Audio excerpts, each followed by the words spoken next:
मेरा नाम इंजीनियर वकास मंगल है और मैं फाउंडर एंड प्रेसिडेंट हूँ बलूचिस्तान स्टार्स का। बलूचिस्तान स्टार्स जो कि बलूचिस्तान की पॉजिटिव इमेज के लिए काम करते हैं और बलूचिस्तान में बगैर रंग नस्ल के फ़र्क के celebrities, personalities, women empowerment, personalities of Balochistan और यूथ और टैलेंट को प्रमोट करते हैं। जैसे कि बलूचिस्तान में हमारे पास बेतहाशा टैलेंट हैं लेकिन उनको हाईलाइट करने के लिए कोई प्लेटफॉर्म नहीं। और सेकंड, जो बलूचिस्तान के नेगेटिव इंप्रेशन पूरी दुनिया में छाया हुआ है, इसके मुतरादिफ हम काम करते ताकि बलूचिस्तान के जो ग्राउंड फ्लोर में हालात हैं वो लोगों को पता चल सके और पता चले कि बलूचिस्तान में कितने अच्छे लोग हैं, कितनी प्यारी प्यारी जगह हैं। इसके अलावा हमारी पर्सनैलिटीज़ कितने टैलेंटेड हैं, इसलिए हम काम करते हैं Balochistan star. Still I want to do interview of madam Zubaida Jalal Sahiba, क्योंकि वो जो है ना काफ़ी ज़्यादा टैलेंटेड है और पूरे पाकिस्तान में, बल्कि पाकिस्तान से बाहर भी उनका बहुत ज़्यादा नाम है। तो वो एक ऐसी पर्सनैलिटी जो इंस्पायरेशन है वुमेन एम्पावरमेंट के लिए भी है।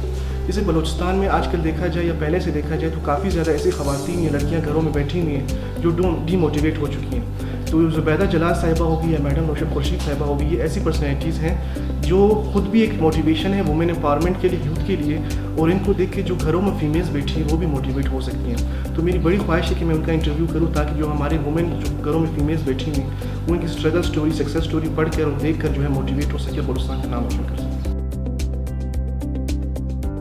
मेरे लिए सबसे ज़्यादा इंस्पायरिंग जो था वो कैप्टन बिलाल फिरकानी, जो कि थैलेसीमिया का पेशेंट था और है बिल्कुल, लेकिन इसका अनफॉर्चुनेटली ये था कि बचपन से ही थैलेसीमिया के मरीज़ होने की वजह से उसमें वो क्वालिटीज़ तो थी लेकिन वो चीज़ नहीं कर सका जो बाकी लोग करना चाहते हैं। तो इसका मैं पाक आर्मी का भी शुक्रिया अदा करना चाहता हूँ जो थैलेसीमिया के इतना काम करती हैं। उसको एजाज़ी कैप्टन बनाया गया है लाइफ टाइम के लिए।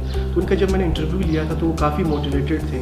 हालांकि इस तरह के जो पेशेंट्स होते हैं वो डीमोटिवेट होते हैं या फिर उनके जो जज्बे पस्त होते हैं। इनका जब मैंने इंटरव्यू लिया उसके बाद जो उनसे मुलाकात मेरी कई दफ़ा हो चुकी है, तो उनको मैं जब भी देखता हूँ काफ़ी ज़्यादा मोटिवेट होते हैं और हमेशा उनके जो मैसेजेस होते हैं, उनकी जो यूथ थैलेसीमिया के लिए काम होते हैं, तो वो मेरे लिए काफ़ी इंस्पायरिंग है कि इस तरह के पेशेंट उस तरह काम करने के बावजूद, इस तरह के जो है ना मरीज़ होने के बावजूद भी उनके कितने स्ट्रगल है, उतने काम कर रही है, खासकर थैलेसीमिया के पेशेंट्स के लिए।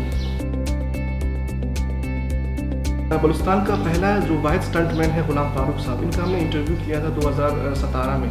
तो उसके बाद से हमने उसको काफ़ी हाईलाइट की, इसकी स्टोरीज़ काफ़ी आगे लेकर हम गए। उसके बाद से उनके काफ़ी अपॉर्चुनिटीज़ मिले। फिर हम लोगों ने उनके लिए एक प्रोग्राम अरेंज कराया था कतर में स्टंटमैन के लिए। तो उसके साथ साथ उनकी काफ़ी अपॉर्चुनिटीज़ और हम लोगों ने खुद दी। और रिसेंटली इनका एक जियो न्यूज़ पे बहुत बड़ा सलीम साफ़ी के साथ प्रोग्राम हुआ था, जो सबसे पहले स्टेप उनको हम लोगों ने दिया था प्लेटफॉर्म, और उसके बाद से अब तक वो काफ़ी ज़्यादा हाईलाइट हो चुका है।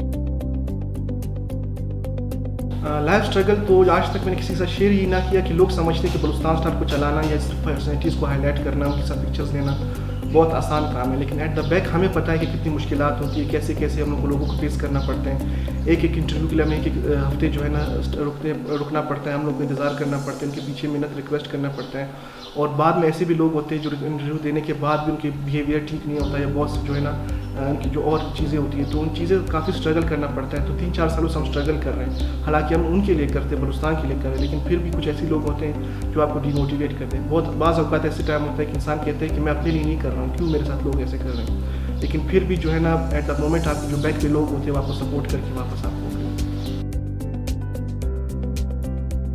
बलूचिस्तान की यूथ के लिए मेरा यही विजन है। देखिए हमारे बलूचिस्तान में बेतहाशा टैलेंट है, उनके टैलेंट है, लेकिन अनफॉर्चुनेटली यहाँ पे ऐसा प्लेटफॉर्म नहीं। और सेकेंडली ऐसा है कि यहाँ पे कोई इनको पॉलिश करने वाला नहीं, उनकी उंगली पकड़ के आगे ले जाने वाला नहीं है। तो मेरा विजन ये है कि इंशाल्लाह मैं बलूचिस्तान स्टार के रेफरेंस या बलूचिस्तान स्टार के थ्रू इनको जो है ना मैं इनको हाईलाइट करूँगा। फिर जो बलूचिस्तान में जो अच्छे डिजर्विंग पोस्टों पे लोग बैठे हुए हैं, फॉर एग्जांपल अगर इस टाइम हमारे जो लिविंग लेजेंड हम कह सकते हैं मौलाना नासिर साहब एक डायरेक्टर रह चुके हैं, तो अगर 5 या 4 इस तरह के जो डिजर्विंग स्टूडेंट होंगे एक्टिंग के हवाले से, उनको मौलाना नासिर साहब के साथ या किसी और ऐसे पर्सनैलिटी के हवाले से, डिबेटिंग के हवाले से उनको उनके सीनियर के साथ मिलवा कर उनको जो है ना हाईलाइट करके गाइड किया जाए, ताकि मौलाना नासिर के बाद हमें 5 मौलाना नासिर साहब या 5 अख्तर जनाब ज़हरी और भी मिल सकें। तो ये मेरा विजन है कि मैं बलूचिस्तान को आगे लेकर चलूँ, यूथ को स्पेशली।